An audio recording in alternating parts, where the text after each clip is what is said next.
কিন্তু আমরা যারা আছি অবশ্যই আল্লাহর নবী নবী মুহাম্মদুর রাসূলুল্লাহ সাল্লাল্লাহু আলাইহি ওয়াসাল্লাম তিনি নূরের তৈরি। কিতাবে আসছে ওয়াইয ক্বালা রাব্বুকা লিল মালাইকাতি ইন্নী জাইলুন ফিল আরদি খলিফা। প্রথম পারার ভিতরে সূরা বাকারার ভিতরে আয়াতে কারিমা এসেছে, আল্লাহ ডাক দিয়া বলেন, ও আসমান জমিন, ও ফেরেশতারা, তোমাদের কাছে আমি একটা কথা বলি, এই দুনিয়ার ভিতরে তোমাদেরকে বানাইছি, ফেরেশতা বানাইছি, জিন বানাইছি, আসমান বানাইছি, জমিন বানাইছি, সব কিছু আমি আল্লাহ তৈরি করেছি। ওয়াইয ক্বালা রাব্বুকা লিল মালাইকাতি ইন্নী জাইলুন ফিল আরদি খলিফা। এরপরও আমি আর একটা প্রতিনিধি তৈরি করতে চাই, তোমাদের মতামত কি, তোমাদের অভিমত কি? ফেরেশতাদের কাছে একটা পরামর্শ চাইলেন, কিন্তু ফেরেশতারা জবাব দিচ্ছে, আল্লাহ ওই জাতিটা আবার তৈরি করার দরকার নাই, প্রয়োজন নাই। কি দরকার আছে ওই জাতির তৈরি করা? ওই জাতি দুনিয়ায় বসে কি করবে? মারামারি করবে, কাটাকাটি করবে, ঝগড়া ফাসাদ করবে, চুরি ডাকাতি, হাইজাক করা, হাজানি, যা কিছু আছে খারাপ কাজ এগুলা এরা করবে। আসলেও তো করে, কথা ঠিক কিনা? হ্যাঁ, দেখেন, তাকাই দেখেন, বাংলাদেশ না সারা পৃথিবীর ভিতরে তাকাই দেখেন, মানুষের ভিতরে ঝগড়া, বিপদ, মারামারি, কাটাকাটি, হানাহানি, কে কি করবে দিশাহারা হয়ে যায়, কাকে কি ঠগাইবে, এমনিভাবে সারা দুনিয়ার ভিতরে চলতেছে। কথা সত্য কিনা? কথা ঠিক কিনা? ফেরেশতারা বলতেছে, না আল্লাহ, এই জাতিটা আবার আপনার তৈরি করার কোনো প্রয়োজন নাই, কোনো প্রয়োজন নাই। আমরা তো আছি, আমরা তো আপনার প্রশংসা করি, আমরা আপনার গুণকীর্তন করতেছি, আপনি যেটা বলতেছেন সেটা আমরা মেনে চলতেছি, প্রয়োজন নাই। ফেরেশতা বানাইবার পরে আল্লাহ বানাইছেন জিন। কি বানাইছেন? জিন। ওয়াইয ক্বালা রাব্বুকা লিল মালাইকাতি ইন্নী জাইলুন ফিল আরদি খলিফা। এই আয়াতের তাফসিরের ভিতরে দেখলাম, তাফসিরে ইবনে কাসিরের ভিতরে দেখলাম, এই জিন বানাইয়া এই জমিনের ভিতরে আল্লাহ ছাইরা দিয়েছে, তারা জমিনে বসবাস করতেছে, অসংখ্য জিন। কিতাবে আসছে তারা কতদিন বসবাস করছে?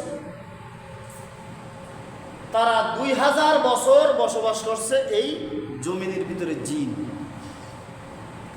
2000 বছর বসবাস করার পরে এর ভিতরে তারা এত মারামারি কাটাকাটি করছে যারা ধারণা করা যায় না। মারামারি, কাটাকাটি, ঝগড়া, ফাসাদ, যত খারাপ কাজ আছে এই জিনগুলা এই সমস্ত কার্যক্রম এই জমিনে বসে করছে। ওয়াইয ক্বালা রাব্বুকা লিল মালাইকাতি ইন্নী জাইলুন ফিল আরদি খলিফা, এই ব্যাখ্যার ভিতরে এটা আসছে। তখন ফেরেশতারা বলতেছে, আল্লাহ, আপনি যে প্রতিনিধি বানাইতে যাবেন, ওই যে জিন বানাইয়া জমিনের ভিতরে ছাইরা দিছেন, দেখেন তারা জমিনের ভিতরে কি করতেছে? আপনার হুকুম তো মানতেছে না, আপনার কথা শুনতেছে না, আপনি যেগুলো বলতেছেন শোনে না তারা। আবার একটা প্রতিনিধি কি বানাইবার জন্য কি দরকার আছে? দরকার নাই। আল্লাহ ডাক দিয়ে বলেন, ইন্নী আ'লামু মা লা তা'লামুন। ও ফেরেশতারা, তোমরা অবশ্যই জেনে নাও, আমি যেটা জানি, আমি যেটা বুঝি, আমার যেটা করার ইচ্ছা, এটা তোমরা বুঝতে পারবে না। এখন জিনরা তো জমিনে বসে অনেক ঝগড়া, ফাসাদ ইত্যাদি ইত্যাদি করতেছে, যেটা সীমা লঙ্ঘন হয়ে যাচ্ছে। এরপরে আল্লাহ কিছু সংখ্যক ফেরেশতা পাঠাই দিলেন জমিনে জিনদেরকে শায়েস্তা করার জন্য। এমন পিটি দিছে জিনদেরকে, অনেক জিন জমিন থেকে পালিয়ে তাফসিরে আছে সমুদ্রে পানির নিচে পলাইছে। অনেক জিন পালাইছে, আর কিছু মাইরা শেষ করে দিয়েছে ফেরেশতারা, জমিন পরিষ্কার। এরপরে আল্লাহ তার প্রতিনিধি তৈরি করলেন হযরত আদম আলাইহিস সালামকে। আদমকে বানাইয়া সুন্দর মতো বানাইয়া একটা ঘরের ভিতরে রেখে দিলেন। এরপরে আল্লাহ হুকুম করলেন, কুলিল আমরির রূহ, ও আমার রূহ, তুমি আদমের ভিতরে প্রবেশ করো।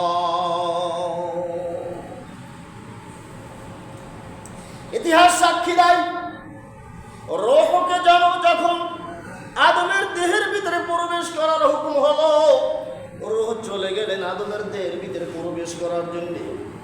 গিয়ে দেখতেছে আদমের সমস্ত বডিরা অন্ধকার আর অন্ধকার, অন্ধকার আর অন্ধকার ভিতরে প্রবেশ করতে পারছে না। রূহ আল্লাহর দরবারে ফিরে গেলেন, আল্লাহ ওই আদমের ভিতরে তো আমি প্রবেশ করতে পারছি না কেন? বলতেছে ভিতরে শুধুমাত্র অন্ধকার আর অন্ধকার। ও অন্ধকারের ভিতরে আমি কিভাবে যাব? যাওয়ার কোনো রাস্তা খুঁজে পাচ্ছি না, যাইতে পারছি না। এবার আমার আল্লাহ ডাক দিয়ে বলেন, আমি বুঝতেছি তুমি কেন যেতে পারো নাই, আমি বুঝতে পেরেছি। এবার আল্লাহ রব্বুল আলামিন নূরে মুহাম্মাদি, সুবহানাল্লাহ বলেন, নূরে মুহাম্মাদি হযরত আদম আলাইহিস সালাম পৃষ্ঠে দেহের ভিতরে লাগিয়ে দিলেন, সেট করে দিলেন, একটা নূর লাগাইয়া দিলেন, নূরে মুহাম্মাদি। এরপরে যখন ওই রূহকে আদেশ করলো, রূহ তুমি এবার চলে যাও আদমের ভিতরে। এবার যখন আদমের ভিতরে চলে গেলেন, গিয়ে দেখতেছে হযরতে আদমের সমস্ত বডিটা সুন্দর নূরের দ্বারা আলোকিত, এমন সুন্দর আলো আর কোথাও দেখা যাচ্ছে না।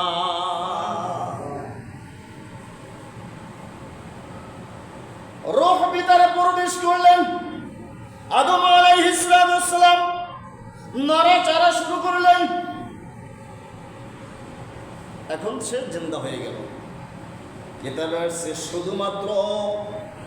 শুধুমাত্র আদম কি মাটির দ্বারা তৈরি করা হচ্ছে, আর কোনো মানুষকে, আর কোনো নবী রাসূলকে মাটি দ্বারা তৈরি করা হয় না।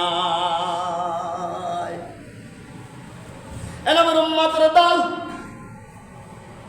ওই যে নূরে মুহাম্মাদি, ওইখান থেকে পর্যায়ক্রমে আস্তে আস্তে আব্দুল মুত্তালিব পর্যন্ত চলে আসছে। আল্লাহর নবী মুহাম্মাদুর রাসূলুল্লাহ সাল্লাল্লাহু আলাইহি ওয়াসাল্লাম তিনি একদিন সাহাবায়ে কিরামদেরকে বলতেছেন, ও সাহাবায়ে কিরাম, তোমরা শোনো, আমি যে মুহাম্মদ, আমাকে 2 বার জবে করা হয়েছে। 2 বার জবে করার জন্য চেষ্টা করতেছেন। কয়বার বলেন, কয়বার জবে করার চেষ্টা করতেছিলেন? 2 বার জবিহা বলা হয়। তাই 2 বার কিভাবে? তাই একবার হযরত ইব্রাহিম আলাইহিস সালাম হযরত ইসমাইলকে কুরবানি করার চেষ্টা করছিলেন কিনা? মিথ্যা কথা। কোরবানির ইতিহাস পড়ে দেখেন, হযরতে ইসমাইলকে কোরবানি করার চেষ্টা করেছিলেন। এটার থেকে প্রমাণিত হয় আল্লাহর নবী ওখান থেকে পর্যায়ক্রমে চলে আসছে আব্দুল মুত্তালিবের পরে আব্দুল মুত্তালিব যখন ওই জমজম কূপ দ্বিতীয়বার যখন খনন করতে গিয়েছিলেন, আব্দুল মুত্তালিব তার ছেলে ছিল একজন মাত্র, হারিস। আর আব্দুল মুত্তালিব ওই জমজম কূপ সংস্করণ করার চেষ্টা করতেছিলেন। এলাকার লোকজন চলে আসছে, তখন আব্দুল মুত্তালিব আল্লাহর কাছে দোয়া করতেছিলেন, আল্লাহ, আমার যদি 10টা ছেলে হতো, এই 10টা ছেলে নিয়ে আমি এই জমজম কূপের খননের চেষ্টা করতাম, আর একটা ছেলে আমি ওই মসজিদে নববীর সামনে কোরবানি করে দিতাম। ইতিহাস সাক্ষী দেয় আব্দুল মুত্তালিবের দোয়া আল্লাহর দরবারে কবুল হয়ে গেল। আব্দুল মুত্তালিব তার 10 জন ছেলে হলো। এখন ছেলেরা বড় হয়ে গেল, ছেলেদের কাছে এই মান্যতের কথা বললো, ও আমার সন্তানরা, আমি তো ওই জমজম কূপ খননের সময় আল্লাহর কাছে দোয়া করছিলাম, আল্লাহ, আমার যদি 10টা ছেলে হয়, তাহলে আমি একটি ছেলে মসজিদে নববীর সামনে কোরবানি করব, এই দোয়া করছিলাম। আমার দোয়া তো আল্লাহ কবুল করেছেন। এখন তোমাদের 10 জনের ভিতরে কে কোরবানি হবে, এটা তোমরাই যাচাই বাছাই করে আমাকে বলো। কেউ কি মরতে চায়? বলে কেউ মরতে চায় না। জীবন দিতে চায় না, কাকে কুরবানি দেবে? কাকে কুরবানি দিবে? এখন লটারি ধরা হচ্ছে, লটারির ভিতরে যার নাম হবে তাকেই কুরবানি দেওয়া হবে। আব্দুল মুত্তালিবের 10 জন ছেলের ভিতরে আব্দুল্লাহ একজন তার ছেলে। এ আব্দুল্লাহর চেহারা সুরাত দেখতে শুনতে কথাবার্তা নম্র ভদ্র কত সুন্দর, ওই 9টার সে এই আব্দুল্লাহ দেখতে শুনতে সব দিক দিয়ে ভালো ছেলে। কিন্তু লটারি যখন চলছে, লটারির ভিতরে প্রত্যেকটা মুহূর্তে মুহূর্তে আব্দুল্লাহর নামটাই চলে আসে। নূরে মোহাম্মদী চলে আসছে কার ভিতরে? আব্দুল মুত্তালিবের থেকে আব্দুল্লাহর বৃষ্টি দিয়ে নূরে মোহাম্মদী চলে আসছে। এখন আব্দুল মুত্তালিব আব্দুল্লাহর হাত ধরে ছুরি নিয়ে জবাই করার জন্য ওই হুবাল নামক একটা মূর্তি মক্কার মসজিদে নববীর সামনে ওখানে নিয়ে গেলেন। ওখানে বসে জবাই করবেন। এলাকার লোকজন সব জড়ো হয়ে গেল যে আব্দুল্লাহকে কোরবানি করবে। এলাকার ভিতরে গণ্যমান্য যারা ছিলেন তারা আব্দুল মুত্তালিবের কাছে গিয়ে বলতেছেন, আব্দুল মুত্তালিব তুমি এই কাজটা কি করতেছো? আব্দুল্লাহ একজন ভালো ছেলে, নম্র ভদ্র ছেলে, সুন্দর দেখতে, সব দিকটা ভালো, তুমি এই আব্দুল্লাহকে কেন কোরবানি করবে? কিসের জন্য করবে? না, আব্দুল্লাহকে কোরবানি করতে দেওয়া হবে না। সমস্ত লোকজনে বাধা দিচ্ছে যে না, আব্দুল্লাহ একজন ভালো ছেলে, দেখতে শুনতে সব দিকটা ভালো, নম্র ভদ্র, তাকে কোরবানি দিতে হবে না। আর তুমি যদি এমনিভাবে কোরবানি দিয়ে থাকো তাই এলাকার ভিতরে প্রচলন হয়ে যাবে, তাই তো প্রত্যেকের ছেলে কি তো যার যে ছেলে কোরবানি করবে, এটা কোনোদিন করতে দেওয়া হবে না। কি করা যায়? এবার সকলে পরামর্শ করলো, হিজাজের ভিতরে একজন মহিলা আছে, উনি মানুষের সকল সমস্যার সমাধান দিতে পারে। আমরা সকলেই চলি ওই হেজাজে গিয়ে ওই মহিলার কাছে পরামর্শ নিই। ওই মহিলা আমাদের যে কোনো একটা পরামর্শ দিবে, তার কাছে চলে যায়। এমনিভাবে সকলে চলে গেলেন ওই হেজাজে মহিলার কাছে। মহিলার কাছে গিয়ে বলল, ওই মহিলা আব্দুল মুত্তালিবকে ডেকে বললেন, আব্দুল মুত্তালিব, তোমার এলাকার ভিতরে একজন দাসীকে কতটা উট দিয়ে মুক্তিপন্ন করা হয় সেটা বলো। আব্দুল মুত্তালিব বলছেন, 10টা উট দিলে একজন দাসীকে মুক্তিপন্ন করা হয়। তাহলে তুমি এবার তোমার এলাকায় গিয়ে 10টা উট এক পাল্লায় দিবে, একবার দিবে, আর আব্দুল্লাহর নাম দিবে, দেখবা কার নাম ওঠে। এমনি ভাবে আবার লটারি দেওয়া হচ্ছে, এবারও আব্দুল্লাহর নাম চলে আসে। এমনি ভাবে 10 বার করা হলো, 9 বার করা হলো। 10 বারের সময় আব্দুল্লাহর নাম বাদ দিয়ে উটের নাম চলে আসলো। 10 বার করাতে 100 উট হলো। 100 উট কোরবানির জন্য নির্দেশ হলো। আব্দুল মুত্তালিব 100 উট কোরবানি করে দিলেন। আব্দুল্লাহ বেঁচে গেল। এবার আব্দুল্লাহ বড় হলো, আরো বড় হলো, বিবাহর উপযুক্ত হলো। আব্দুল্লাহ যখন রাস্তাঘাটে বের হয় আব্দুল্লাহকে মেয়েরা ইফটিজিং করে। আব্দুল্লাহর চেহারার ভিতরে কত সুন্দর নূর চমকাচ্ছে, দেখলে প্রত্যেকটা মানুষই পাগল হবে। সুবহানাল্লাহ বলবেন না? আব্দুল্লাহর চেহারাটা এত সুন্দর, প্রত্যেকটা মেয়েরা আব্দুল্লাহকে দেখার মাত্রই বিবাহর প্রস্তাব দেয়। আব্দুল্লাহ ছিলেন লাজুক, নম্র। তিনি বলতেছে, এ সমস্ত কথা আমার কাছে বলো না, আমি কিন্তু লজ্জা পাই, শরম পাই। তোমাদের যদি কারো বিবাহের কোনো ইচ্ছা থাকে, আমার গার্জিয়ান আছে, তোমাদের গার্জিয়ান আছে, তাদের কাছে বলো, তারা তাদের বিষয়টা তারা দেখুক, আমি এই ব্যাপারে কোনো কথা বলবো না। কত সুন্দর, নম্র। আর বর্তমান যুগের ছেলেদের কাছে যদি কেউ কোনো মেয়েরা বলে যে আই লাভ ইউ, একটা মেয়ে এসে বলছে একটা ছেলেকে আই লাভ ইউ, ছেলেরা যে কত খুশি হয়, আমাকে কত না ভালোবাসছে, আই লাভ ইউ বলে ফেলছে। কথা ঠিক কিনা? ছেলেরা খুব খুশি হয় বর্তমান যুগের ছেলেরা।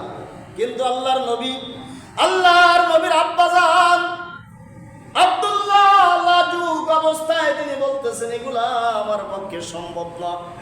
এরপরে আব্দুল মুত্তালিব চিন্তা করলেন যে আমার ছেলে আব্দুল্লাহকে বিবাহ করা লাগে।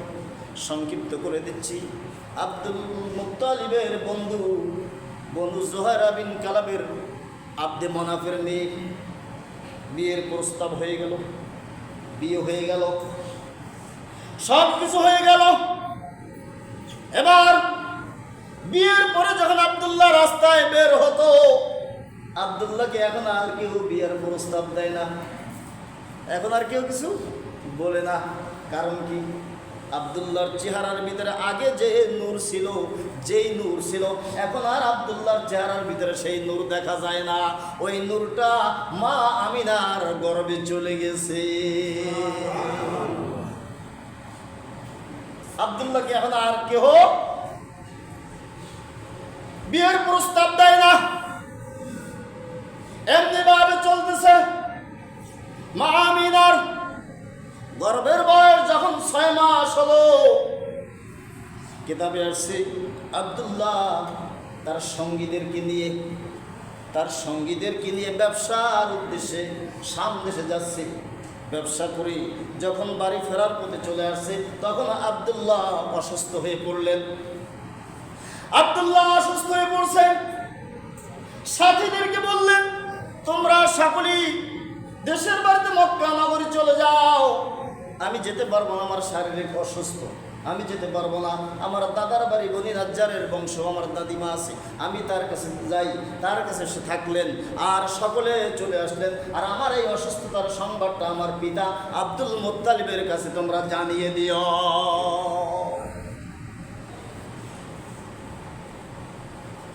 এলামের উম্মতের দল, ব্যবসার কাফেলা সকলে চলে আসলেন। এসে আব্দুল মুত্তালিবের কাছে বললেন, আব্দুল মুত্তালিব, তোমার ছেলে যে আব্দুল্লাহ অসুস্থ হয়ে পড়েছে, সে আপনার দাদার বাড়ি, ওখানে সে রয়ে গেছেন, সে আসতে পারে নাই। এরপরে আব্দুল মুত্তালিব তার বড় ছেলে হারিসকে পাঠিয়ে দিলেন ওই মদিনায়। হারিস যাওয়ার আগে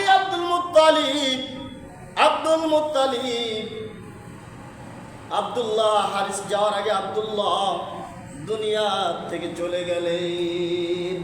কিতাবে আসছে আল্লাহর নবী জন্ম হওয়ার আগে, আল্লাহর নবী দুনিয়ায় আসার আগে তার পিতা আব্দুল্লাহ দুনিয়ার থেকে চলে যান।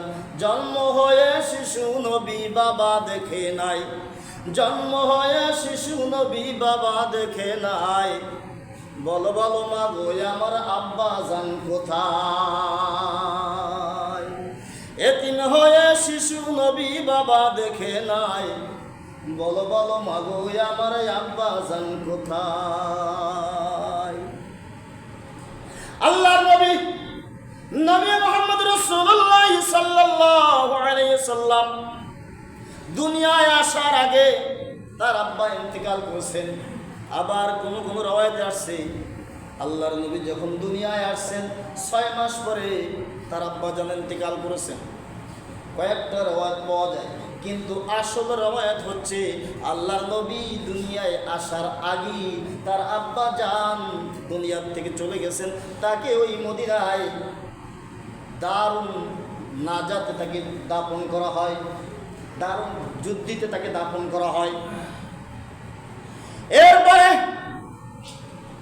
আল্লাহর নবী আম্মা জান তিনি বর্ণনা করেন, আমার গর্ভে যখন আমার সন্তান ছিল, আমি খালি স্বপ্নে দেখি আমার গর্ভের ভিতরে নূর। সুবহানাল্লাহ বলেন। আমার গর্ভের ভিতরে কি নূর চমকাচ্ছে, বিভিন্ন আলামত আল্লাহর নবী আম্মা জান মা আমিনা স্বপ্নে দেখে।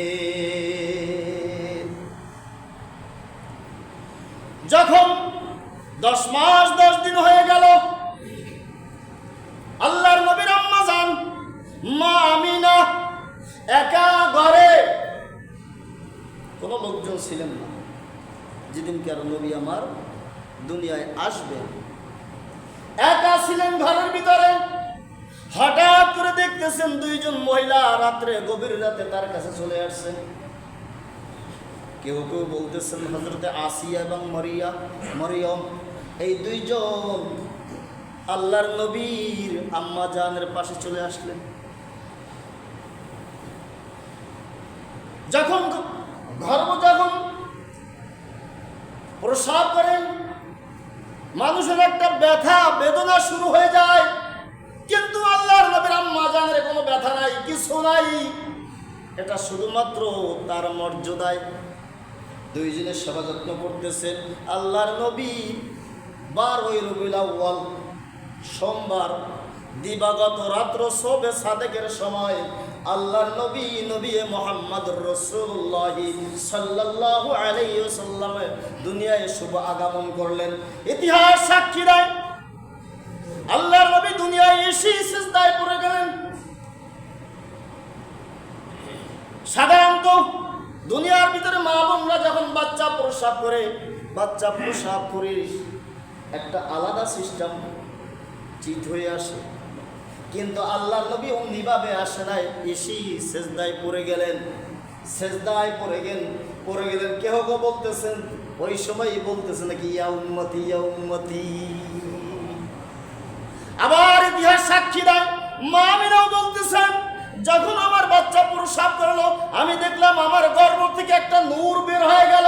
সেই নূরটা পূর্ব আকাশের দিকে চলে গেল, আবার পশ্চিম আকাশের দিকে চলে গেল, আবার উত্তর আকাশের দিকে চলে গেল, আবার দক্ষিণ আকাশের দিকে চলে গেল। এই নূরটা সমস্ত চতুর্দিকে ছড়িয়ে পড়ল। তাহলে কি আমার নবী মাটির তৈরি? মা আমেনা তিনিও সাক্ষী।